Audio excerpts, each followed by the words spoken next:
Estou aqui em Guarapari, sentado numa poltrona, onde deveria agora sim estar na praia junto com os meus familiares, mas eis que eu fui provocado por uma pergunta que eu me vi na obrigação de não perder mais tempo, tentar respondê-la com a maior brevidade possível. Qual que é a pergunta que me foi feita? A pergunta é a seguinte: quem você é? Essa pergunta, se me fosse sido feita há 30, 40 anos atrás, eu não teria o acúmulo que eu tenho hoje para poder alinhá-la numa resposta compreensível, numa resposta saudável, tranquila, que pudesse ser sustentada, inclusive, por alguns autores que estariam ligados ao corpo dessa resposta. Volto à pergunta: quem você é? E a resposta é: eu sou uma parcela infinitesimal da missão ancestral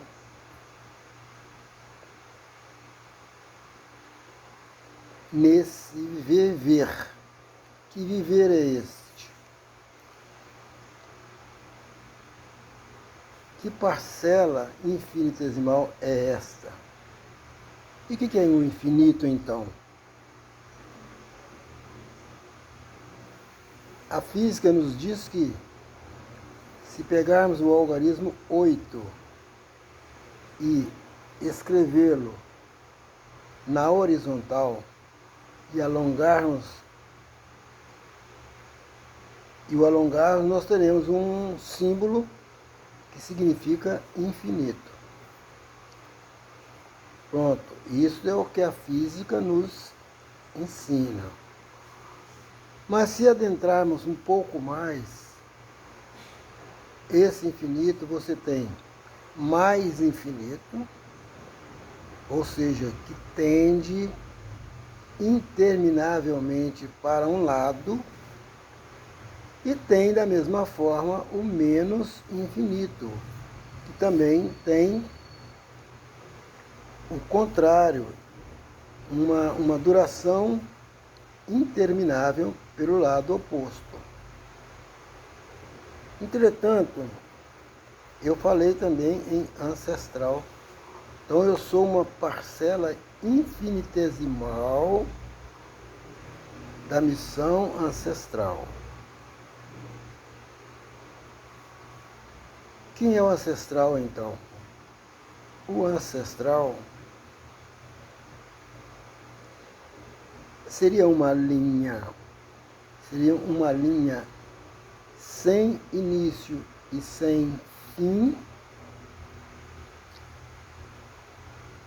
que, quando se une a outros elementos, dá origem a um ser. Vamos lá. Então, o ancestral é uma linha infinita, sem princípio e sem fim, que, ao sofrer a aderência de outros elementos, transforma então nesse eu que lhe foi perguntado. Vamos continuar. O ancestral, quando ele se une à natureza, que foi criada pelo ancestral primeiro, juntamente com uma outra entidade chamada Espírito, nós temos agora uma trilogia: o Espírito, o Ancestral e a Natureza. A natureza foi criada pelo Ancestral primeiro. Desculpe.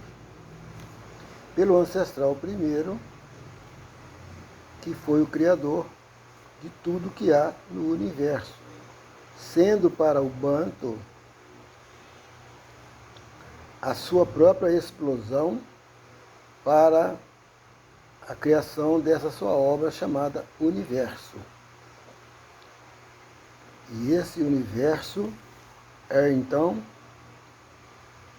estudado por várias linhas de pesquisadores, onde uma parte desse universo veio parar nesse espaço chamado Terra, nome dado pelos que aqui habitaram. Só que essa linha ancestral que eu acabo de dizer, ainda falei da sua missão, sem falar que missão é esta e a quem se deve essa missão.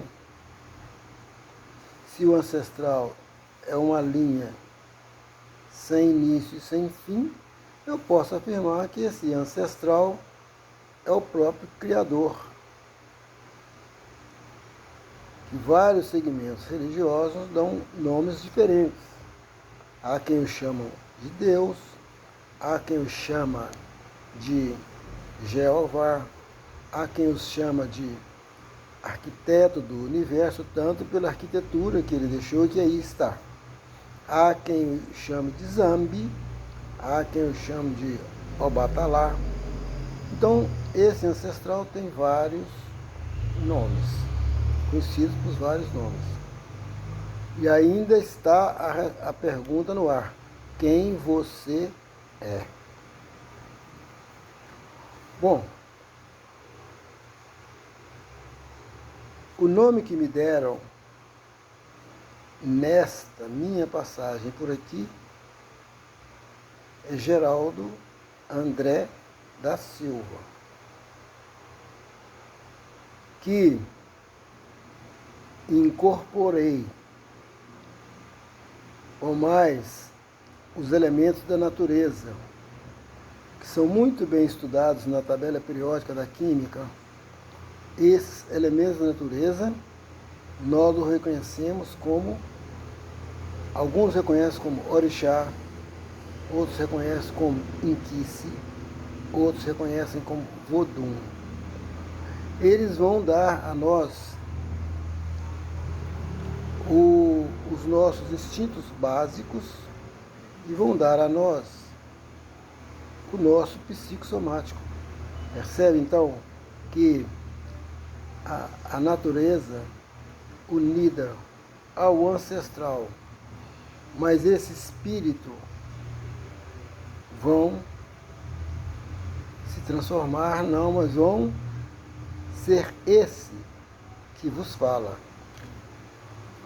que deram o nome de Geraldo André. Esse Geraldo André é filho de Seu Serafim Júnior da Silva e Dona Ana Maria de Jesus. Seu Serafim, que era filho de Serafim,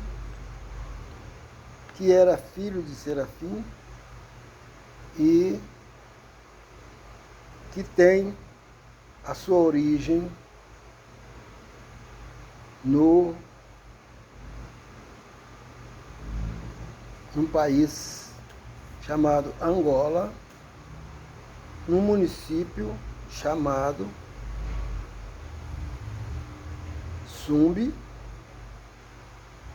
onde se tem uma mata chamada Mata da Quissama. Então, todo mundo naquela mata da Quixama chama Serafim.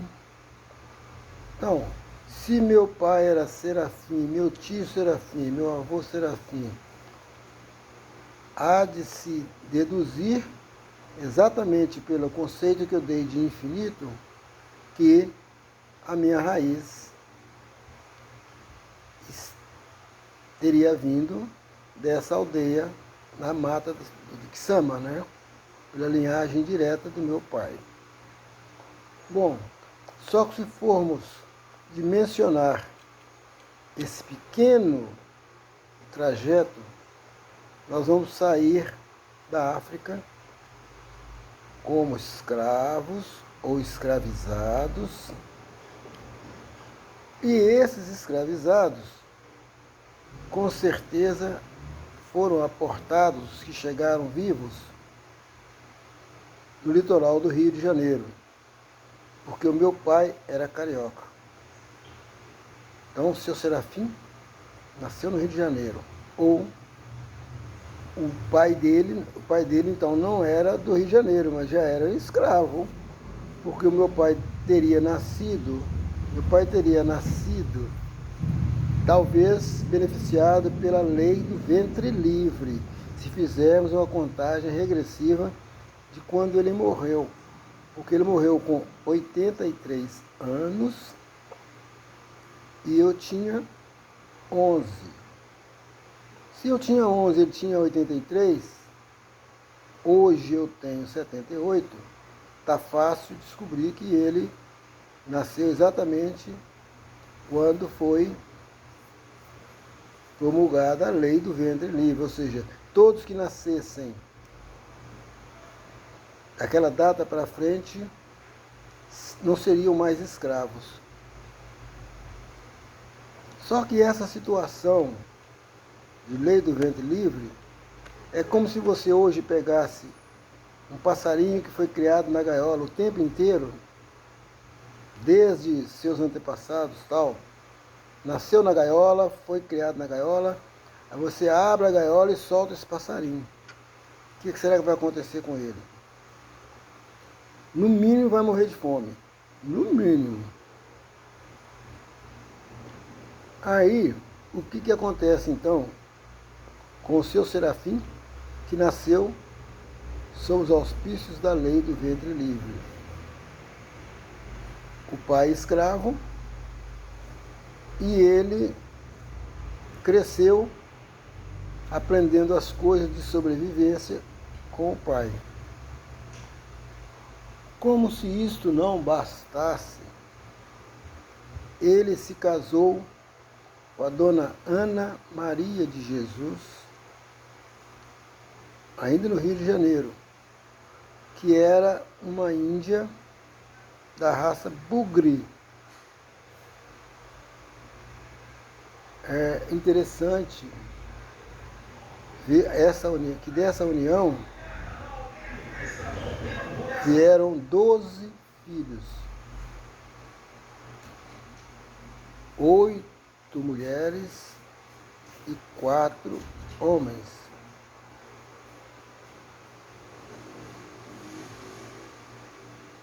Desses 4 homens, um deles sou eu. Só que eu sou o 12º filho, ou seja, o último filho do casal. Que casal é esse? Que aprendeu a sobreviver do plantio, da colheita, que o senhorinho, senhor de engenho, senhor fazendeiro, permitia que se tirasse para a sua sobrevivência. Então, o que aconteceu com Geraldo André, que daí para cá era conhecido como Dinho? Din, que era diminutivo de Dino, que era diminutivo de Geraldinho, que era proveniente do Geraldo. Ok. Aí, seu Serafim, mas Dona Ana e mais os seus filhos que foram nascendo ao longo dessa relação, ao longo dessa relação, ao longo dessa relação, aprenderam com os dois a sobreviver da mesma forma. A sobreviver da mesma forma. Plantando e colhendo. Plantando e colhendo. E com a morte do meu avô, seu Serafim, então o Serafim Filho começou a descer o litoral carioca. Então tem filho que nasceu no Rio de Janeiro, tem filho que nasceu em Ponte Nova, tem filho que nasceu em Rio Casca, tem filho que nasceu em São Pedro dos Ferros, tem filho que nasceu no litoral. Então a gente percebe que essa família era uma família nômade, ou seja, ela veio descendo até chegar no Espírito Santo e descendo mais um pouco, chega em São Pedro dos Ferros, depois descendo mais um pouco, chega em Ponte Nova, depois Rio Casca, onde nasceu então o seu último filho, o nosso Jim.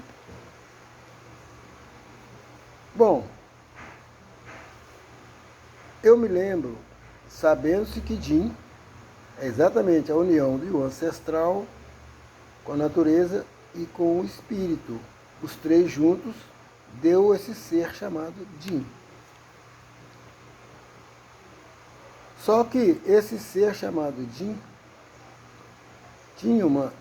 tem uma responsabilidade ancestral de sobrevivência. Essa responsabilidade ancestral é exatamente fazer valer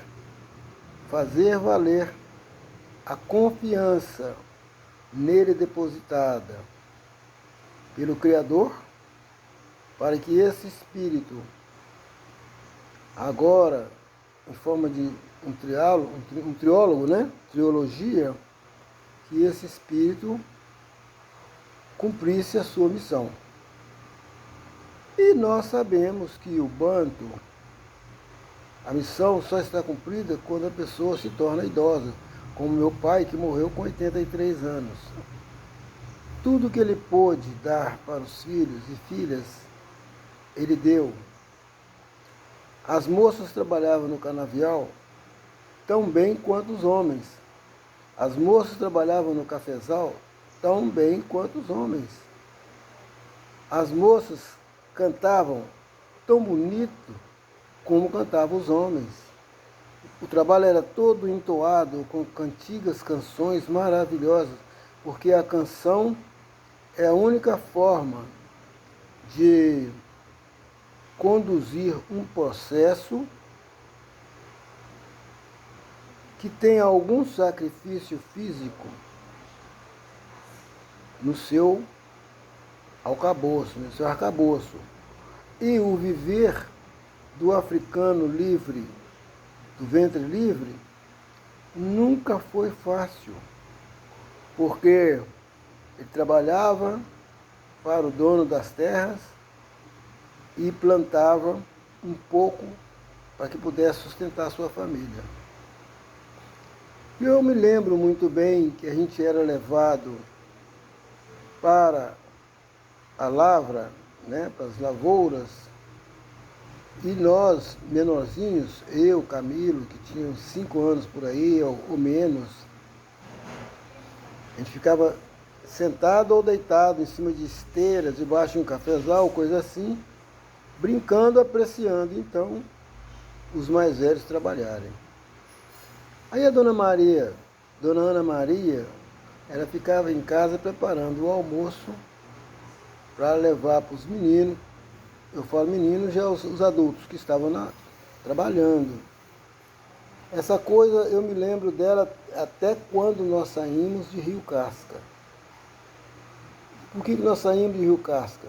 Exatamente porque a nossa missão espiritual em Rio Casca estaria chegando ao fim.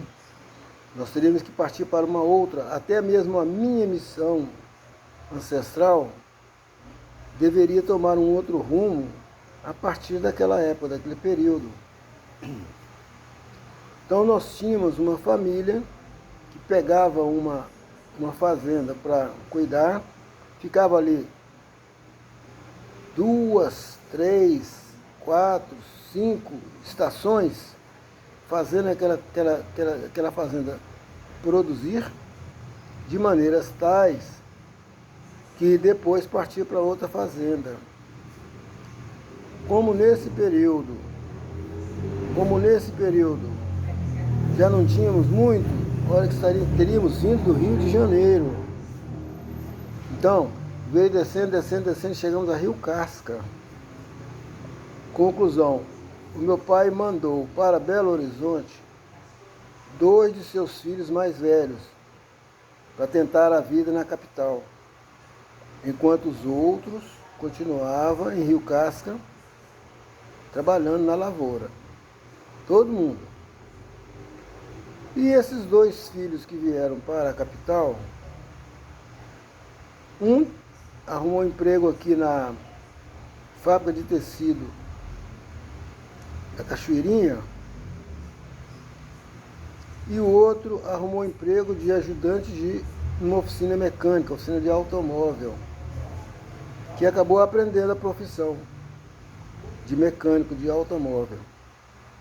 E o outro aprendeu a profissão de tecelão, porque trabalhava numa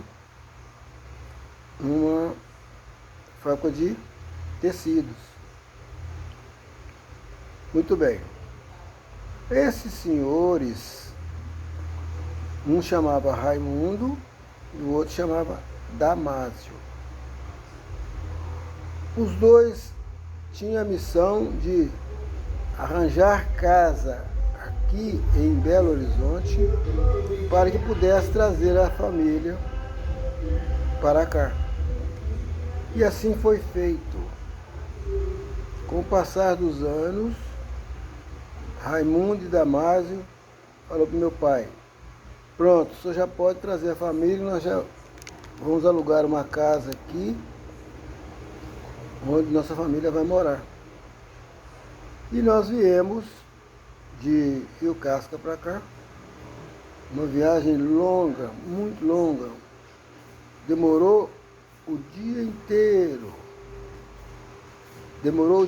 Nós saímos de Rio Casca por volta de 3 horas da manhã e chegamos em Belo Horizonte, na Praça da Estação, por volta de 5 horas da tarde, onde os nossos 2 irmãos estariam esperando a família. Então, olha que cena mais linda, né? Um senhor e uma senhora, né? Meu pai e minha mãe, com mais um monte de filhos, um atrás do outro, um dando a mão ao outro para não perder, na Praça da Estação, e para poder pegar o bonde, Cachoeirinha, que tinha o seu abrigo ali perto da Drogaria Araújo, perto de onde hoje é a entrada para a rodoviária, e ir então para a casa que eles teriam alugado lá para nós. Essa casa é uma casa velha, muito grande, mais velha, sem reboco. Ela era de assoalho, tinha vários quartos, e a nossa família então foi para ali.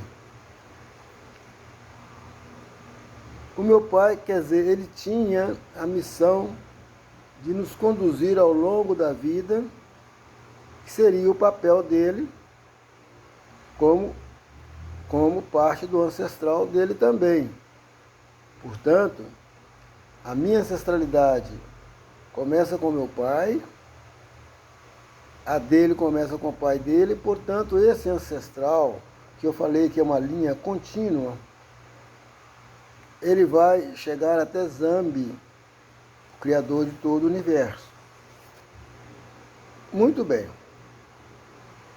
E quando é que o Jim teve ligação com a espiritualidade? Especificamente o espírito, vamos dizer assim, dos orixás ou dos inquis, coisa que valha. Paralelo a esta vida do meu pai carnal, seu Serafim, havia 1000 outras pessoas que também tinham sua missão. E uma dessas pessoas que tinham esta missão estava lá uma senhora por nome de Vó Otília, também conhecida como Dona Otília.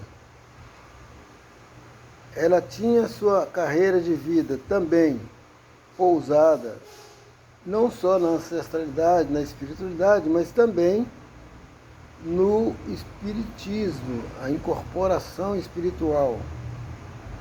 Então, ela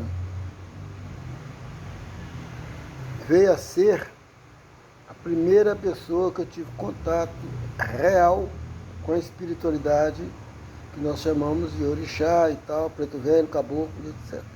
Mas só que não é agora, com a nossa vinda para Belo Horizonte, que eu tinha 5 anos de idade, eu fui conhecer a Vó Otília com 13 anos para 14. Então está longe, muito longe. Só para poder mostrar como é que começou a minha espiritualidade. A vivência na espiritualidade para conhecer a minha função ancestral, a minha missão ancestral. Então, nós chegamos na Cachoeirinha e fomos morar nessa casa que eu falei. Só que meus irmãos já estavam bem habituados em Belo Horizonte, e eles já tinham namoradas, já tinham etc, etc. O Raimundo, então, que era mais velho que o Damásio, já tinha até casado. E nós passamos, então, a viver dentro daquela casa, todo mundo. Mas o meu pai não tinha profissão, a profissão dele era de lavrador, e aqui não tinha esse tipo de trabalho. Quem mantinha a casa, então, eram os irmãos Damásio e Raimundo. Houve, então, uma necessidade de fazer com que os irmãos entrassem para o trabalho precocemente. Então, as moças foram trabalhar em casa de família. Sabiam cozinhar, lavar, passar e tal. Foram trabalhar em casa de família. E os rapazes, cada um foi empregado em algum lugar que pudesse desenvolver o trabalho braçal. Uns foram trabalhar de carreteiro, assim que candeava boi, outros foram trabalhar de carroceiro, outros foram trabalhar de esse pessoal que carrega, enche caminhão de areia, não sei o que lá. Numa dessas também é que foi o meu pai, trabalhar enchendo caminhão de areia no Corvo. Então os caminhões chegavam, basculante, né? Não era basculante na época, era outro tipo de caminhão. Era carroceria normal. Então esses homens faziam esse tipo de trabalho, enquanto as mulheres trabalhavam em casa de família. Bom, toda a sorte do mundo estava jogada ali. E eu era muito ansioso.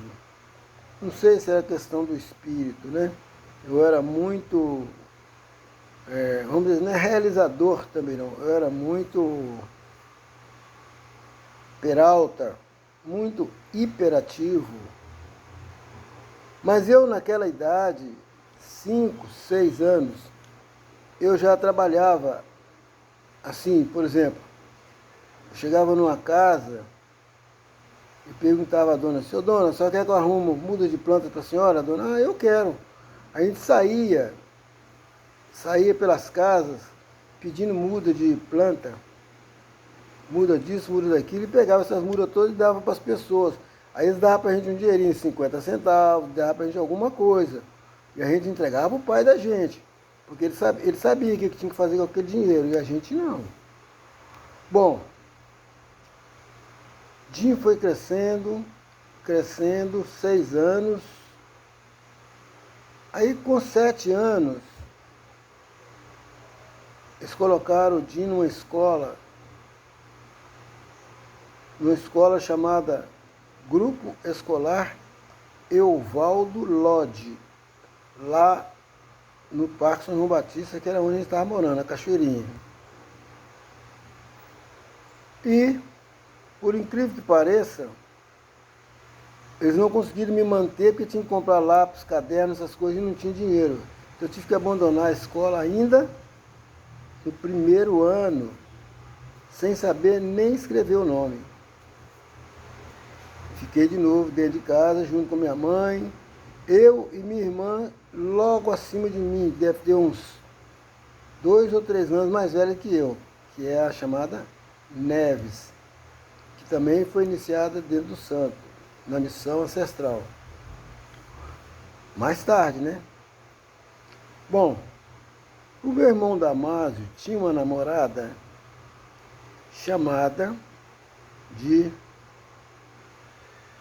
Glorinha. Glória, né? Todo mundo chamava ela de Glorinha. Só que essa Glorinha, ninguém gostava dela, porque ela queria tirar o nosso irmão da família. O casamento dela com o Damásio seria uma perda muito grande para a nossa família, porque o Damásio ia agora ter a família dele. Então, eu, pequenininho, não sabia ainda o que representava aquela discussão, mas eu já sabia que é porque era por isso, porque ela queria casar o mais depressa possível e a gente, nossa família, não tinha esse pensamento. A mão de obra do Damásio era muito importante, porque ele era mecânico de carro. Ele já trabalhava nas oficinas de carro. E aí, a briga de minha mãe com ela era constante. E numa dessas brigas, todo mundo tinha saído para trabalhar. Estava em casa minha mãe, eu e a minha irmã, um pouco mais velha que eu, a Neves. Estávamos os 3 em casa. Eu me lembro aquele corredor antigo, comprido, feito de tábua e tal. Que a gente andava, fazia aquele barulho nos pés da gente. Às vezes uma tábua abaixava, outras levantavam e tal, mas era ali que a gente morava. E essa Glorinha chegou lá em casa e as duas começaram a discutir, minha mãe e ela. E é discutir, até que foram lá para a cozinha fora e desceram uma escada que tinha na cozinha, começaram a brigar vias de fato, no terreiro, na porta da cozinha. E eu mais a Neves, sem saber o que fazer. Quer dizer, eu tinha 7 anos, a Neves ia ter 9, alguma coisa assim. Quando nós escutamos barulho forte de gritos, e os vizinhos também escutaram e vieram correndo. Aqueles barulhos que a gente estava escutando era a Glorinha que estava dando paulada na minha mãe. Deu tanta paulada nela que ela acabou falecendo ali. Da mesma forma que faleceu aquele menino da República Democrática do Congo que morreu a paulada nos quiosques do Rio de Janeiro há um mês atrás. Daquele mesmo jeito a minha mãe morreu. Só que quando os vizinhos chegaram, eu mais a Neve já estava na porta da cozinha e assistimos as últimas pauladas. Assistimos, olha a gravidade desse negócio. as últimas palavras, as últimas pauladas. E ali minha mãe morreu. Os vizinhos correram para tirar a gente, para proteger as crianças, para as crianças não ver aquilo. Levaram a gente para dentro do quarto e esconderam a gente lá dentro do quarto e algum vizinho foi chamar alguns dos filhos para poder ver o que estava acontecendo, o que tinha acontecido. Quando eles conseguiram, os filhos chegarem em casa, minha mãe tinha morrido. Aí foi pro necrotério, aquele negócio, e medicina legal, não sei mais o que era lá na época, eu era muito pequeno. Certo é que eu perdi a minha mãe com 7 anos de idade, morta a paulada pela namorada do meu irmão Damásio.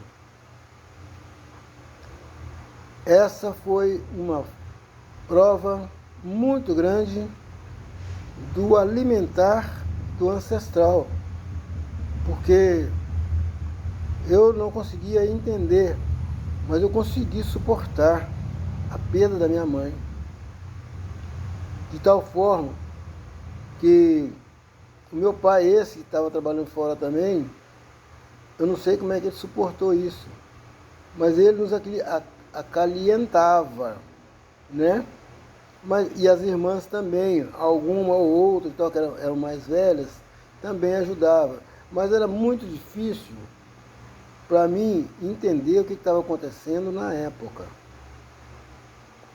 Passado este episódio, com muito mais razão, as moças foram obrigadas a se casar para constituir as suas famílias e os rapazes pela mesma forma. Então nós tínhamos Raimundo, Damásio, Custódio, que era o mais novo entre eles, nós éramos 4, e eu, 4 irmãos. Aí vocês vão perguntar assim, escuta, mas e a Glorinha? Ela acabou de fazer o ato, ela sumiu, mas sumiu, ninguém mais pôs o olho nela. E quando o Custódio chegou em casa,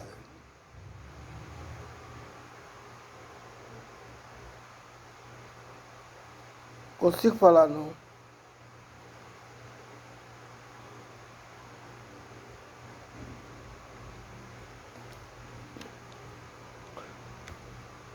Custódio falou assim, eu vou embora, só volto quando eu ver ela morta. Sumiu o Custódio. Ninguém nunca mais pôs o olho nele. Daí eu não sei quantos anos o Custódio voltou, dizendo, missão cumprida.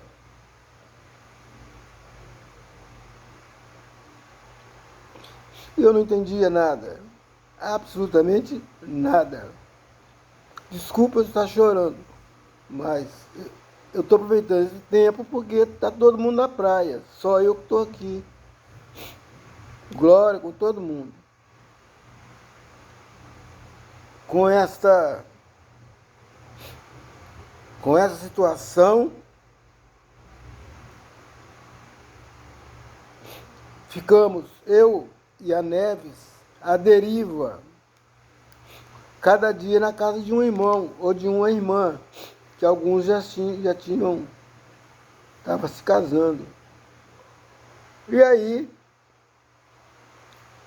meu pai tirava areia no córrego da cachoeirinha, enchendo o caminhão de areia para comprar comida para levar para casa. Mas com a morte de minha mãe, ele também ficou sem chão, ele ficou sem norte. Nós nem se fala. Eu não sei contar isso sem chorar.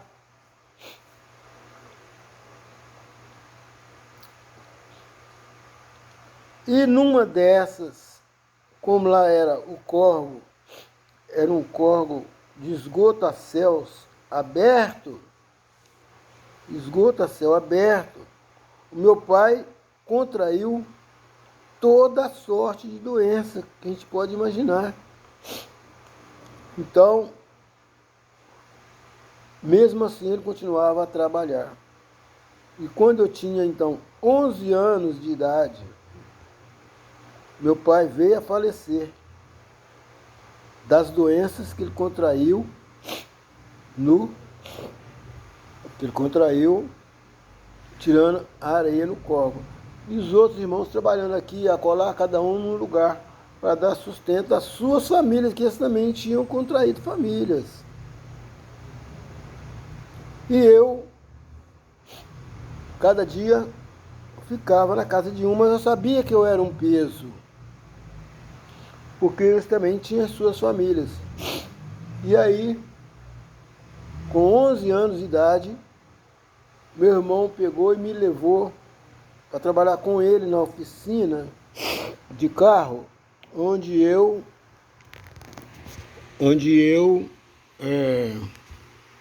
ficava, eu lavava peças, eu ajudava os mecânicos e tal, aquelas coisas que se podia, que uma criança podia fazer. Então eu fazia. Deixa eu ver quem tá chamando ali, peraí.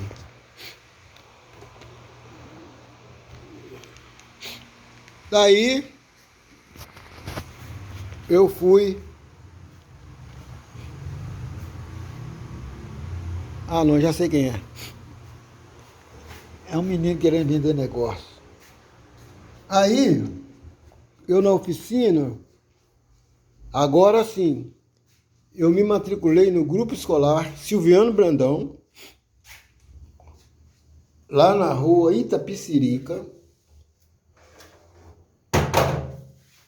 E ali eu mesmo pagava, com as gorjetas que eu ganhava na oficina, eu pagava meus livros, cadernos, lápis e tal, e etc.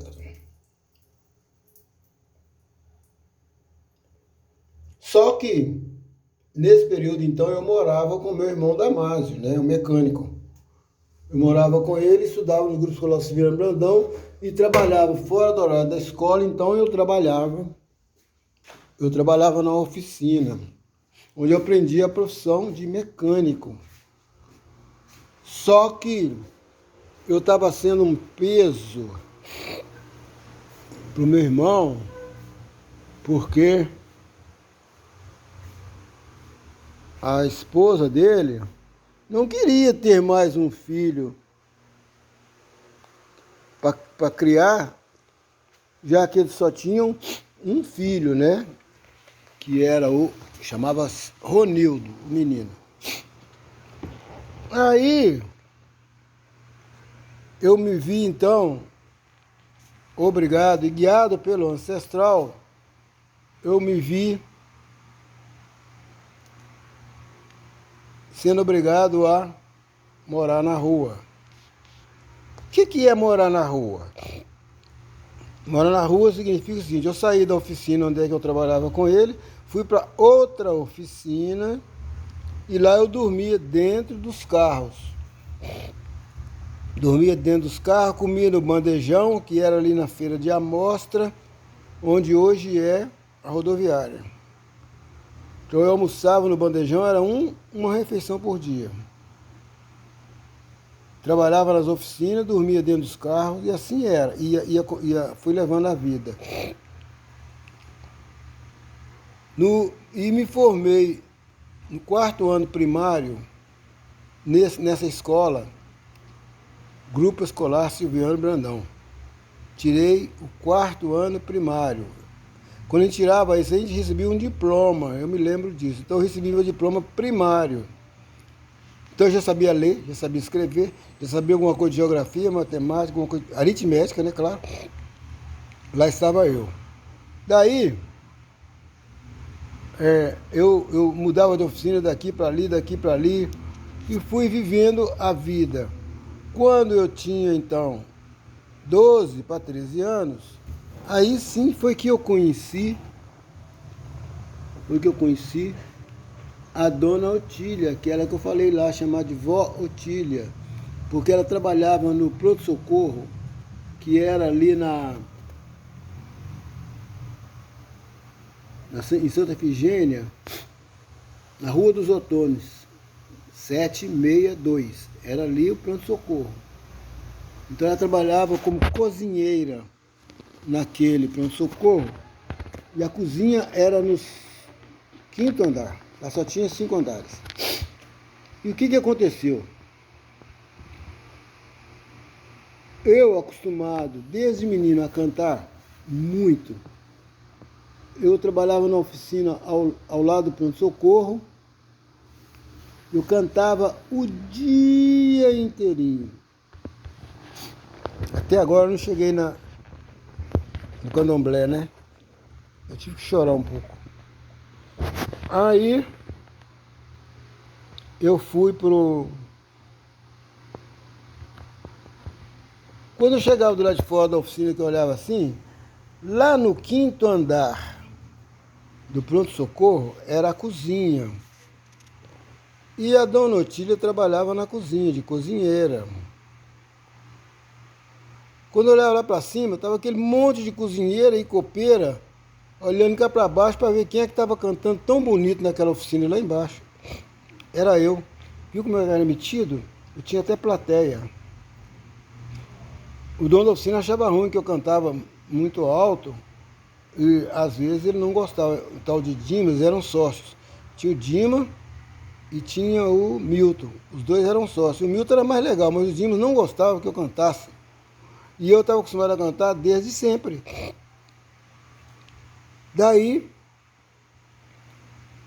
eu lembro que todo dia que Dona Otília largava serviço, ela passava na porta da oficina e ficava olhando lá para dentro. Ela era uma negra, muito negra, forte, muito forte. E ela passava na porta da oficina, olhava lá para dentro, para me ver mais de perto, e atravessava e ia embora. Como eu era nômade em oficina também, eu briguei com esse tal de Dimas, dono da oficina, e saí de lá.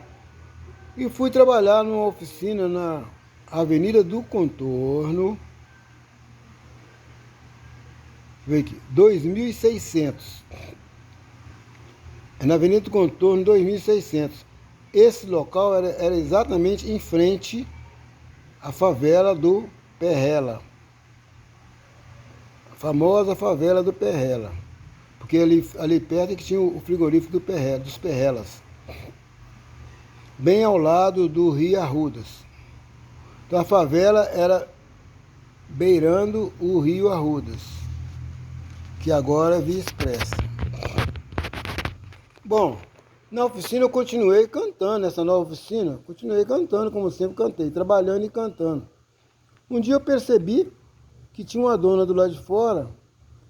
Quando eu fui ver que dona era aquela, eu cantando, era a dona Otília, que me reconheceu também.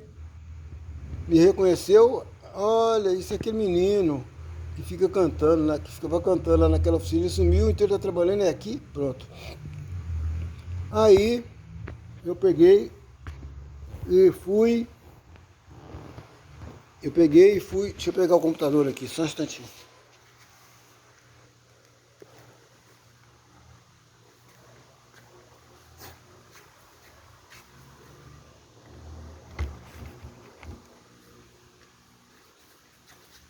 Aí.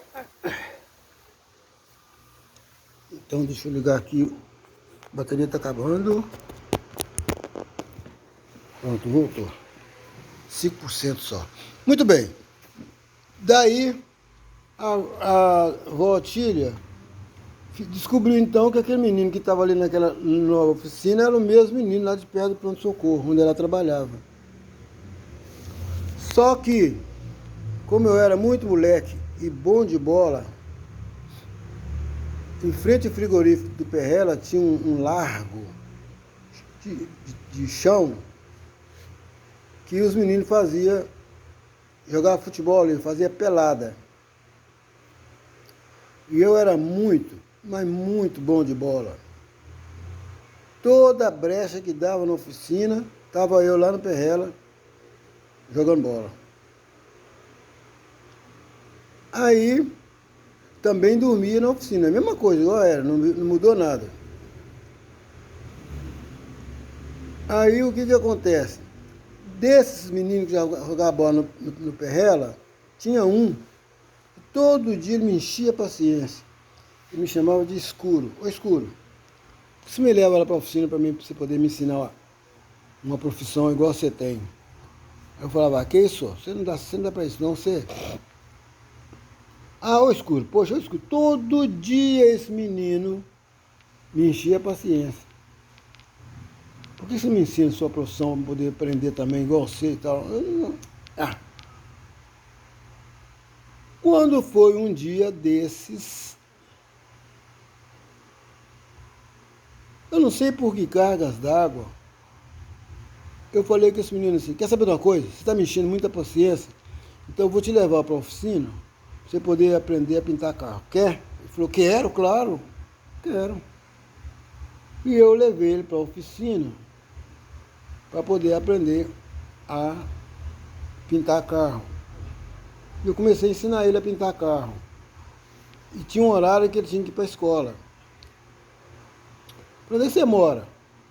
Ele falou, eu moro aqui, entrando nesse beco aqui, eu moro nessa favela aqui. Aí eu falei assim, ah, que legal e tal. Aí ele ia em casa, almoçava, voltava na hora do almoço, depois ia em casa tomar café na parte da tarde, voltar ao escuro, vou dar um pulinho, tomar um cafezinho e voltar. Assim foi. Quando foi um dia, coincidentemente ou não, a dona Otília passa, vê o menino dela, o filho dela, trabalhando na oficina, e eu dando para ele orientações. Ela ligou uma coisa na outra e entendeu por que o menino dela já não era mais brigador, bagunceiro, porque estava trabalhando na oficina orientado por um outro menino. E aí é que ele pegou e falou assim, eu falei com ele assim, aquela dona todo dia passa aqui, olha aqui para dentro. Ele falou assim, aquela dona é minha mãe. Que é? Sim, aquela dona é minha mãe. Benção, mãe. Aí ela falou, Deus te abençoe, e foi embora. Aí passou, e aí era Deus no céu e eu na terra, porque eu estava ensinando o filho dela a pintar carro. E ele aprendeu mesmo, ele aprendeu a pintar carro. Aí o que acontece? Um dia, eu chamava ele de Geraldo Negão, porque ele era muito alto. E ele me chamava de Escuro. Um dia ele falou assim, ô Escuro, eu vou linkar tomar um café, tá? Eu falei, não, tudo bem. Eu já sabia que ele fazia isso todo dia. Aí ele foi, tomou café, voltou e falou assim, ó, ô Escuro, minha mãe tá chamando você lá em casa. Você tá ficando doido, meu? Eu tô trabalhando, senhor. Ele falou assim, não, é rápido, senhor. Sim, mas é rápido. Aí eu peguei, falei com o dono da oficina, peraí que eu vou ali e volto, vou tomar um café ali. Ok. E fui tomar o café, sem saber o que estava acontecendo. Quando eu cheguei na casa da dona, para ver o que ela queria comigo, ela estava incorporada no Preto Velho e me chamou para me dar um passe. Nesse momento, eu tive um medo, um receio violento, que eu não sabia desse negócio de espiritismo. Eu falei, o que eu estou fazendo aqui, meu Deus? Se os outros souberem que eu estou aqui, eu vou apanhar. Eu vou apanhar. Mas aí, eu acabei tomando passe com o Preto Velho. Ele falou, ajoelha aí, eu ajoelhei. Aí ele deu o passe. Eu lembro que eu punha a mão na perna dele, a perna dele tremia, que era normal do Preto Velho, tremer o joelho, né? E eu tomei o passe, doido para acabar, que o passe acabasse depressa, para mim voltar para a oficina. E que todo mundo não queria que ninguém nunca soubesse que eu fui numa dona que recebia esse preto. Aí, pronto. O tempo foi passando, um dia, Geraldo Negão virou assim, ô Escuro, minha mãe tá te chamando lá em casa. Eu falei, você tá doido? Não vou lá não, sua mãe fica recebe espírito lá, eu não vou lá mais não, você tá doido? Não, não é isso não, senhor. Ela tá acordada, mas mandou te chamar, sei lá. O que será agora, meu Deus? Aí eu fui. Chega na casa da dona, ela falou assim, meu filho, eu te chamei aqui pelo seguinte, todo ano eu faço aqui, é uma promessa que eu tenho, que eu fiz, eu cumpro, eu faço uma fogueira de São João, aqui em casa. E essa fogueira é muito concorrida, todo mundo vem, da vila, da favela toda vem, todo mundo vem. Então, já que sábado vai ser a fogueira, eu queria que você viesse, você poder participar, comer canjica, etc, etc, tá. Eu perguntei, que hora que começa? Começa às 8 horas da noite, que hora que termina? 2, 3 horas da manhã, não tem hora para terminar não. Eu tenho que voltar para a oficina. Não, mas não tem problema não, você volta para a oficina. Aí, eu peguei, falei com ela que iria na fogueira, e fui. No sábado, não tinha compromisso com nada. A fogueira, a coisa mais bonita, levantava o mastro de não sei quem, e a bandeira, mas não sei o que lá, e aquele pessoal dançava quadrilha, e etc. Como deve ser uma bela de uma fogueira, né, gente? Então, eu fui, quando acabou a fogueira, agradeci ela e fui para o oficina dormir, etc, etc. Quando foi um belo dia, agora vem a pergunta da minha missão ancestral. Um belo dia, mais ou menos por volta de 3 horas da tarde, Geraldo Negão chega lá na oficina, foi escuro. Fui em casa tomar café, mãe tá chamando você lá em casa. Aí, eu falei, o que sua mãe tá querendo agora dessa vez? Não, ela tá com um moço lá, mandou chamar você. Aí eu falei, mas que moço, gente, não conheço ninguém aqui. E fui lá na casa dela. Olha, da oficina na casa dela, dava no máximo, 2 minutos. No máximo. A casa dela era bem no início da favela. Quando eu chego lá na casa dela, tinha um senhor claro, de bigodes, cabelo branco. E o nome dele, Geraldo Augusto. Aí ela pegou, nesse meio tempo, ela já me tratava como filho dela. Aí ela pegou e falou com ele assim, seu Geraldo, esse é meu filho, o Geraldinho que trabalha na oficina, que ensinou meu filho a pintar carro. Aí, quando o moço pegou, foi me cumprimentar, pegaram minha mão para me cumprimentar, ele incorporou num espírito e deu uma gargalhada muito forte, que eu tomei um susto de todo tamanho. E aí então ele falou comigo assim, olha, eu estou aqui na casa da dona Otília porque eu tenho que te passar para a sua missão ancestral. Eu que sei lá o que é missão ancestral, moço, você está pensando o quê? Eu trabalho na oficina ali, eu ganho dinheiro para ir para o cinema e tal, jogo meu futebol e tal, não mexo com esse negócio não. Ele falou assim, você não tem que mexer daqui para frente, agora você vai mexer. Aí eu não entendia nada. Quem estava falando isso é o espírito que estava incorporado nele. E era o espírito do nome 7 Encruzilhadas. Portanto, era um Exu. Aí esse Exu das 7 Encruzilhadas pegou, falou com a dona Tina assim, é esse mesmo, não tem jeito, agora eu tenho que passar as coisas, tenho que colocar ele no caminho que foi reservado para ele. E eu feito bobo, escutando aquele negócio, sem saber o que ele estava falando. Aí ele pegou, ela ficou muito feliz, né, de ter sido ligação entre eu e ele. Ela pegou, falou comigo assim, Odin, você pode ficar tranquilo, seu Geraldo é pai de santo, ele é do Rio de Janeiro, mas o terreiro dele é em Nova Era. E eu já conhecia ele, ele já tinha me falado a seu respeito, só que eu não sabia que quem ele estava falando era você. E aí, esse Exu pegou a palma da minha mão e começou a ler minha vida. Além de ter contado toda a minha história dos meus pais, etc, etc, ele falou comigo assim, você ainda vai ter que viajar esse mundo e o outro. Eu falei com ele assim, o único lugar que eu viajo aqui é ir a Raposo nadar uma vez por mês, mais ou menos. O lugar mais longe que eu já fui na minha vida. Ele falou, não estou falando aí não. Você vai cruzar o Oceano Atlântico. Ora, pelo amor de Deus, eu tinha 13 anos. Cruzar o Oceano Atlântico, esse moço não sabe nem o que ele está falando. Foi o meu pensamento de imediato. Aí, ela pegou, falou com ele assim, o senhor tem que ver esse menino tocar violão e cantar.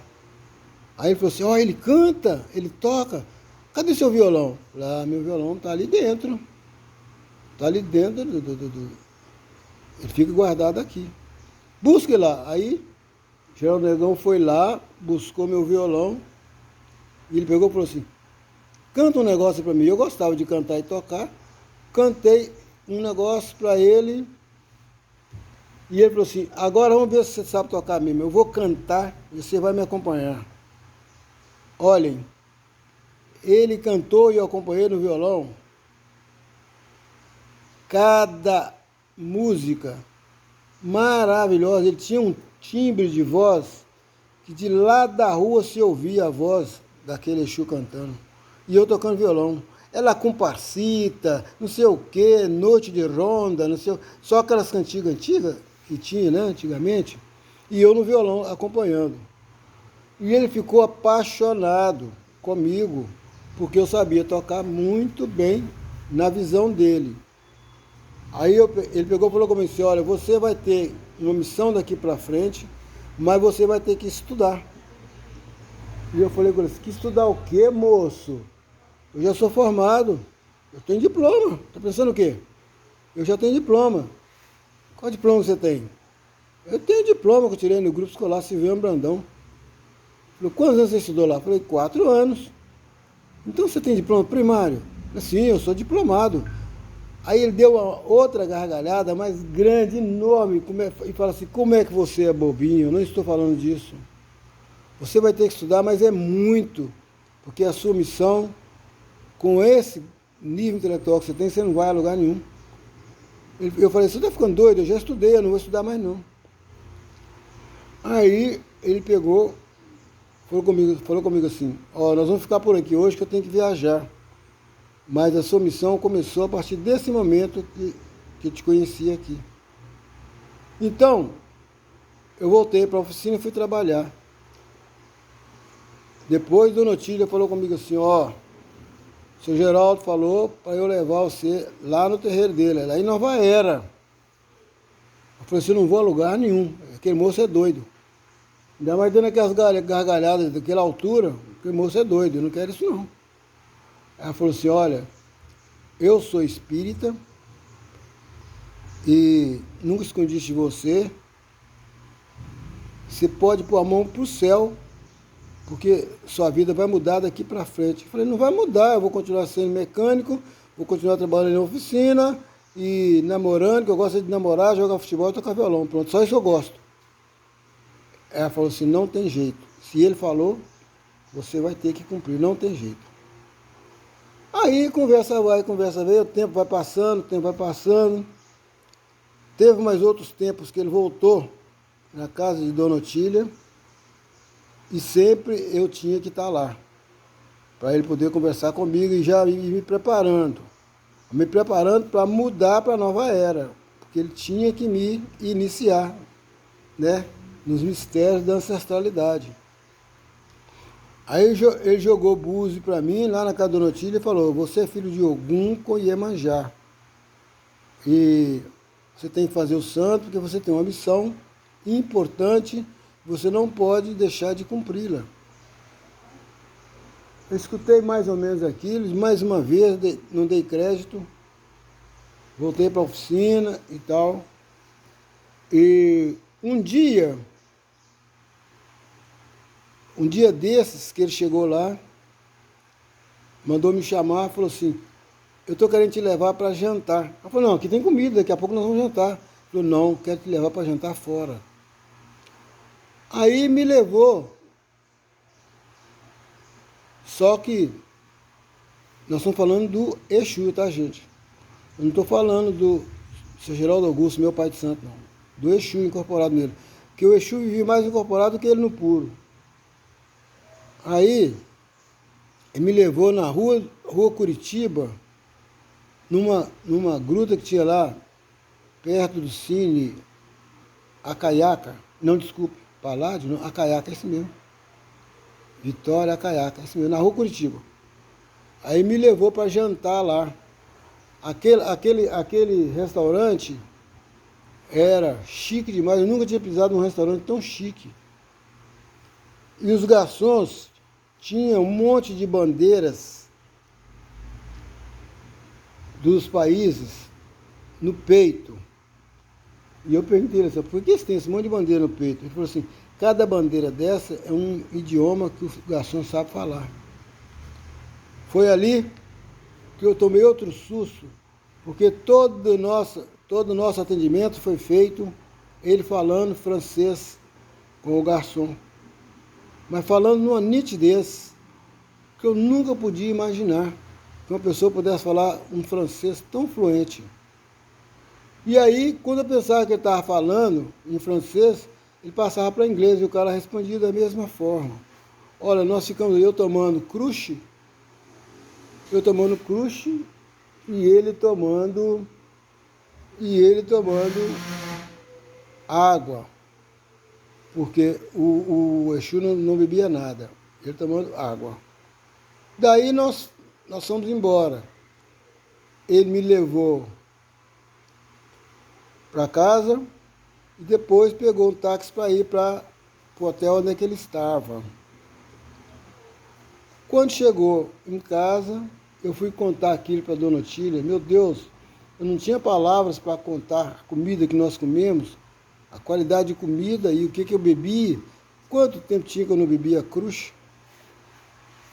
Ela falou, pois eu não estou falando com você, ele é formado, ele é primeiro-tenente do Exército. E ele entrou para o santo, ele foi levado para o santo com 14 anos de idade, igual você. Só que ele não teve escolha. Ele não teve escolha. Filho de família rica, mas ele não teve escolha. Ele estava na casa dele assim, conversando, daí a pouco, quando ele assustava, ele estava na Praça Mauá dando consulta. Então, ele não teve escolha. Desde menino ele era assim. Então, essa história aconteceu até que um dia, Dona Otília me convidou para conhecer o Indaiá. O Indaiá é lá onde é que era o centro espírita dele. E eu aceitei, nós somos a família toda. Eu, os filhos dela, que tinha um casal, ela, e ele ficou esperando lá no Indaiá, e nós chegamos lá. Aí quando chegou no Indaiá, que ele abriu o jogo para mim. Ele falou que a minha missão não era uma missão que estava começando naquele momento, mas era uma missão que ali ela estava dando continuidade ao que o meu ancestral fez até aquele ponto, onde é que ele me encontrou. Então agora eu teria que continuar a missão do meu ancestral, que era parte integrante do meu eu. Só que eu não sabia, eu vim entender isso mais tarde, para ser mais verdadeiro, agora mais recentemente, quando eu conheci a cultura banto, eu fui entender o ser humano, de que ele é composto do ancestral, de um espírito e da natureza, que é o Inquice, ou o Orixá. Então, ele me fez todas as obrigações possíveis e impossíveis para que eu incorporasse orixá, né? Eu incorporasse no Ogum. E eu não incorporava, ele mandava tocar tabaco. Os caras tocavam, mas tocavam até a mão inchar. E eu não sentia nem vento. Foi aí que ele falou assim, então você terá que executar a sua missão aqui na Terra, sem, entretanto, incorporar a entidade. Você poderá e vai fazer tudo que todo mundo faz, sem precisar estar incorporado. Essa é a sua missão. E eu não posso mexer com isso. Tirar disso. Tá bom. O tempo foi passando, e um dia ele falou com o Futilha, né, com o Dona Otília, que eu ia ter que ficar no Indaiá para ser iniciado.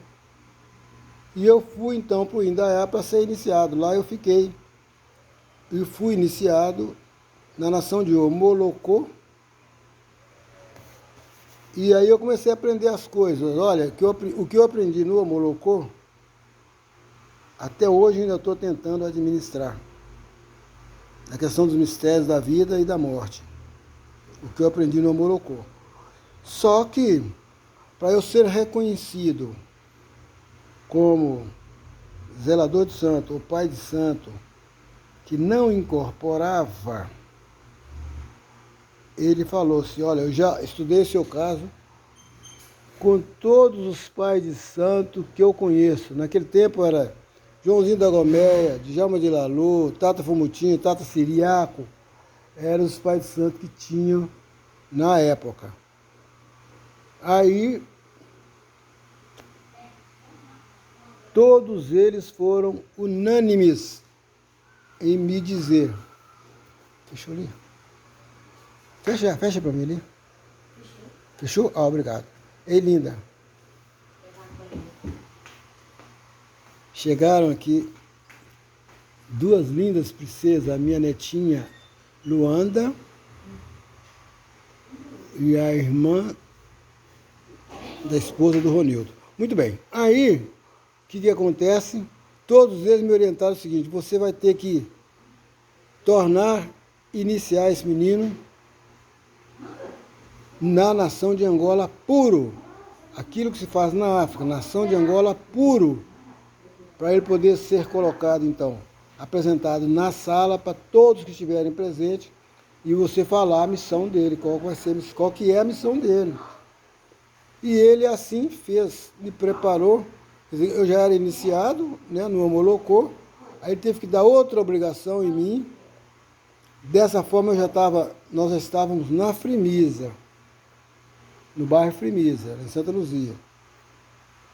E ele teve que fazer tudo de novo, só que agora nos moldes africanos, conforme era feito em Angola. E eu fiquei sem saber o que eu fazia, porque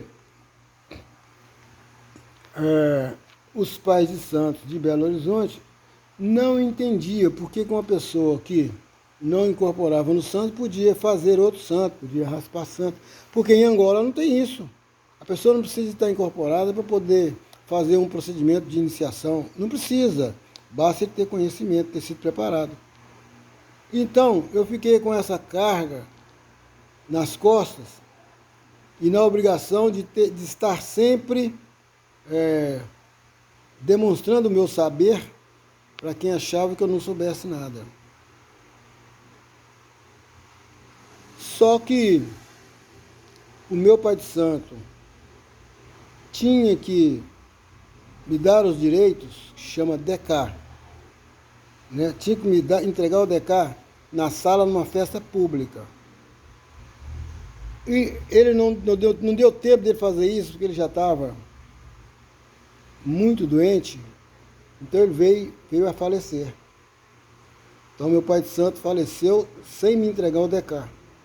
Apesar de eu ter sido iniciado plenamente, já vivido intensamente a vida ao lado dele como pai de santo. Aí passou.